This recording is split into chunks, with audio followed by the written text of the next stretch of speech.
So in Canada, we've had 3 cases. They're all connected to travel to Wuhan. In the other countries, the vast majority are connected to Wuhan. Maybe one of the cases are connected to another area in China. There are currently 2 countries looking at their cases right now, Japan and Germany, where there's been a very specific case of someone who has not traveled but contracted the virus from people from Wuhan. So in those countries, it suggests that even though they did not travel, they were in direct contact with someone who did come from China. And those instances are rare and very limited. For sure, in the general population in Canada, the risk is low. Merci. Vous disiez tout à l'heure, toujours Dr. Tam, que face aux gens, aux ressortissants canadiens qui voudraient revenir et dont le gouvernement canadien, le ministre Champagne a annoncé aujourd'hui que les dispositions est en train de se mettre en branle pour les faire revenir. Ce que je comprends, c'est qu'il faut d'abord faire le dénombrement, il faut d'abord les identifier, il faut d'abord voir qui et où ils sont, j'imagine. Vous nous dites que les dispositions qui sont prises sur le terrain sont suffisantes pour qu'au moment où on se parle, ce que j'ai compris de votre réponse tout à l'heure à M. Polowski, c'est que vous ne recommanderiez pas une quarantaine. Est-ce que j'ai bien compris? Pour les gens qui reviennent au moment où on se parle actuellement. Les dispositions prises sur le terrain en Chine sont suffisantes pour qu'on fonctionne strictement de façon volontaire. On a strictly voluntary basis. So, as the President had already indicated, those very specific processes are still being planned.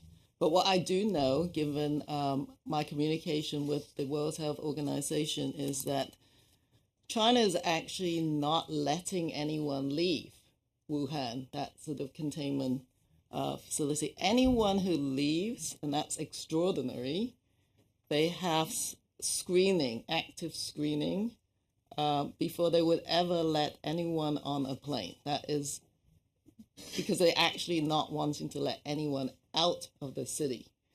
And so that there are actual strict screening before anyone can board a plane and leave. The rest of the very specific processes we are undertaking is still being planned. But from a public health underlying principle is that we have to assess the individual risk, I believe. Maybe they're not all the same. So I think some of it does take some detail, sort of detailing on the individuals who are potentially on that plane. What I'm talking about, of course, is the measures that we have right now for any traveler coming back from the affected area, which is we isolate the people who are ill with the respiratory symptoms. Their contacts are then monitored, and that is the sort of quarantine, if you like. Anyone who isn't sick that comes in do not get quarantined if they haven't been in contact with a case. So that is the general public health protocol. And so we will be sort of leaning on that as part of the guidance as we examine exactly what we're going to do with passengers on a potential flight. Thank you, Mr. Delio. We'll now go to Mr.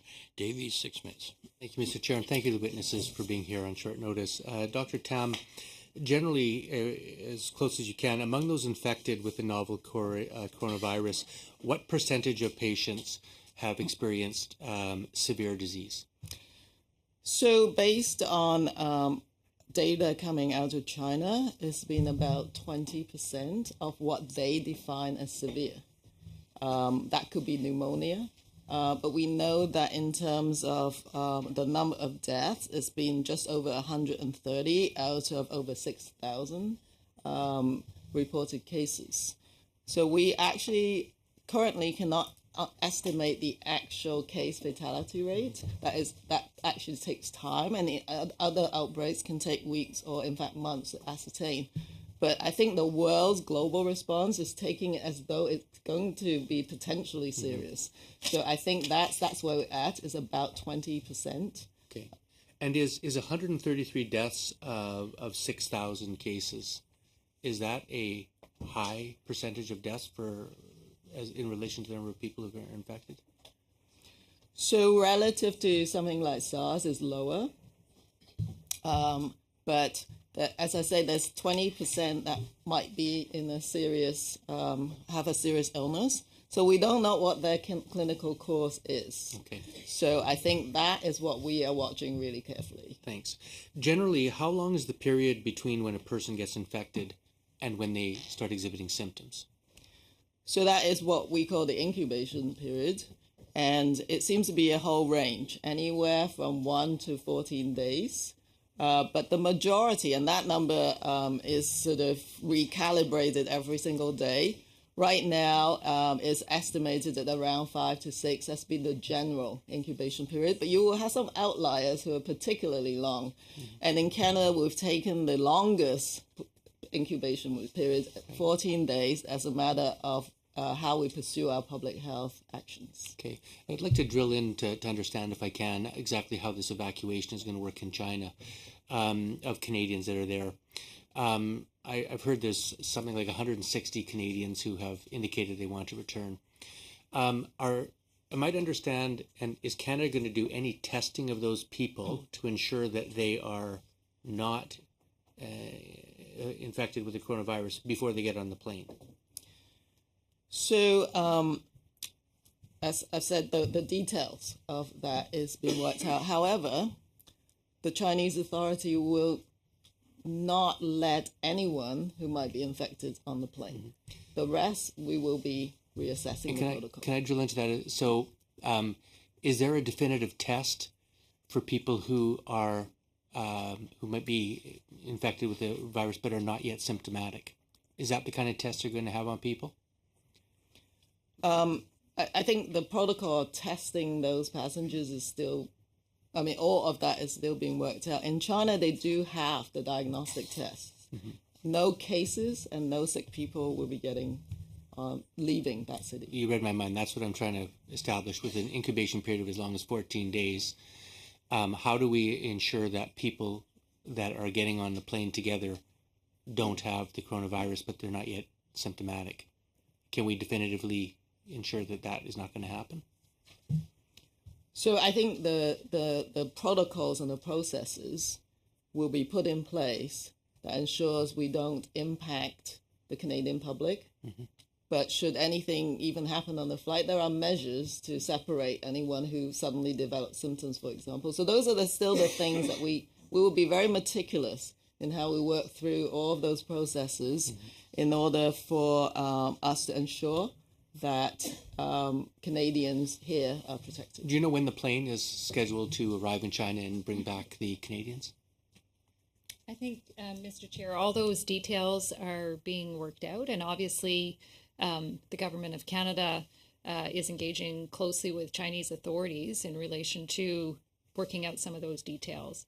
And from the point of view of the earlier questions that you were asking, I can assure all committee members that we're very conscious of the concerns that exist around, the potential for individuals to return to Canada and potentially, be asymptomatic and then subsequently symptomatic. And that is, all of those issues are being taken fully into account as we develop and operationalize how we would actually ensure that we, again, meet our obligations pursuant to the Quarantine Act around preventing the introduction and spread of communicable diseases into Canada. If I might, I'm also concerned about the other patients on the plane. Well, I was going to say, right. And of course, the concern also includes not just Canadians here, but the Canadians that would be returning on the plane. Thanks. One quick question. Given that there's no specific antiviral treatment recommended for the coronavirus yet, I'm curious what treatment options are available right now to infected patients, and I guess follow-up, do you expect a vaccine for the coronavirus to be developed in the near term, and if so, how long are we away from a vaccine? So the current medical treatment is supportive care. So that is what's available, as it is for many respiratory viruses that don't have a specific vaccine or treatment. And so obviously medical care for if someone has pneumonia, you may need to support them with oxygen, or if someone is really severe, you may need actually ventilation. So hydration and making sure someone can recover from the illness. There is an international collaborative effort to look at what the clinical course is and what kind of treatments might be actually important. The world is scanning every single antiviral that we already have that is available to see if it has activity against this particular virus, and that is a global collaborative approach, and the WHO is coordinating a lot of that as well.